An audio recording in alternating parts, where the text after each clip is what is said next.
Ganesha tutorials YouTube ಚಾನೆಲ್ಗೆ ಸ್ವಾಗತ. ಈ ಚಾನೆಲ್ ಅನ್ನು ನೀವು ಮೊದಲ ಬಾರಿಗೆ ನೋಡುತ್ತಿದ್ದರೆ ಸಬ್ಸ್ಕ್ರೈಬ್ ಮಾಡಿ ಹಾಗೂ ಬೆಲ್ ಐಕಾನ್ ಅನ್ನು ಪ್ರೆಸ್ ಮಾಡಿ.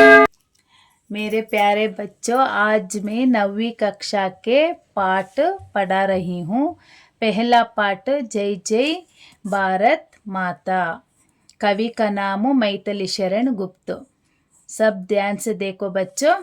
आशय: कवि इस कविता में भारत माता का गुणगान कर रहे हैं. ರಾಷ್ಟ್ರ ಕವಿ ಮೈಥಿಲಿ ಶರಣ ಗುಪ್ತವರು ಈ ಕವಿತೆಯಲ್ಲಿ ಭಾರತ್ ಮಾತೆಯ ಗುಣಗಾನವನ್ನ ಮಾಡುತ್ತಿದ್ದಾರೆ. ಕವಿ ಪ್ರಾರ್ಥನಾ कर रहे हैं कि इस देश के पावन आंगन में अंधेरा हटे और ज्ञान मिले.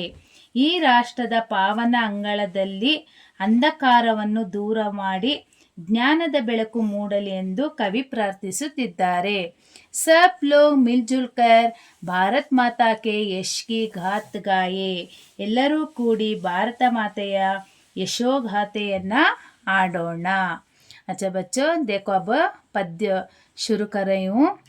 जय जय भारत माता, ऊंचा हिया हिमालय तेरा, उसमें कितना स्नेह भरा, दिल में अपने आग दबाकर. इसका मतलब है, ಭಾರತ್ ಮಾತೆ ನಿನಗೆ ಜಯವಾಗಲಿ. ಹಿಮಾಲಯ ರೂಪಿಯಾದ ವಿಶಾಲವಾದ ಹೃದಯ ನಿನ್ನದು.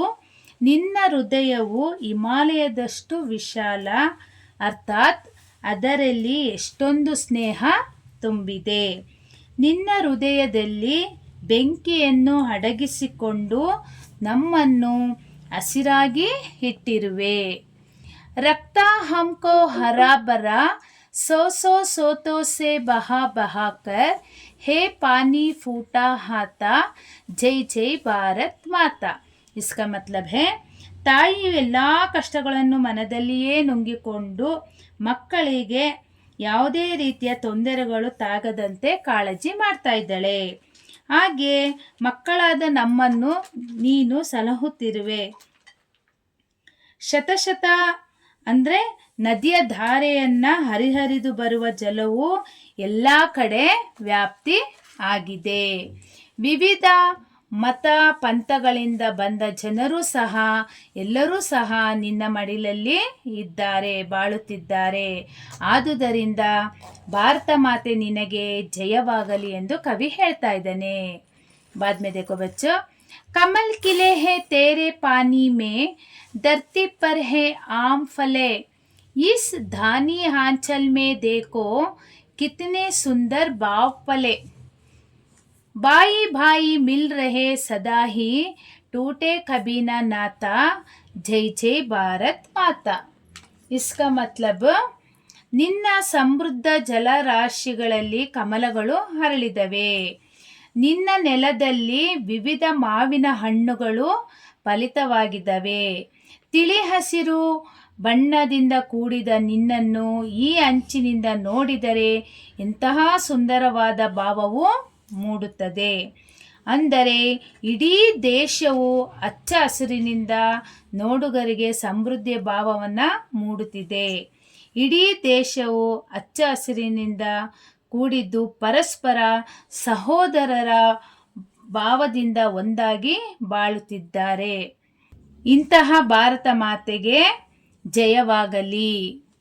बाद में देखो बच्चों.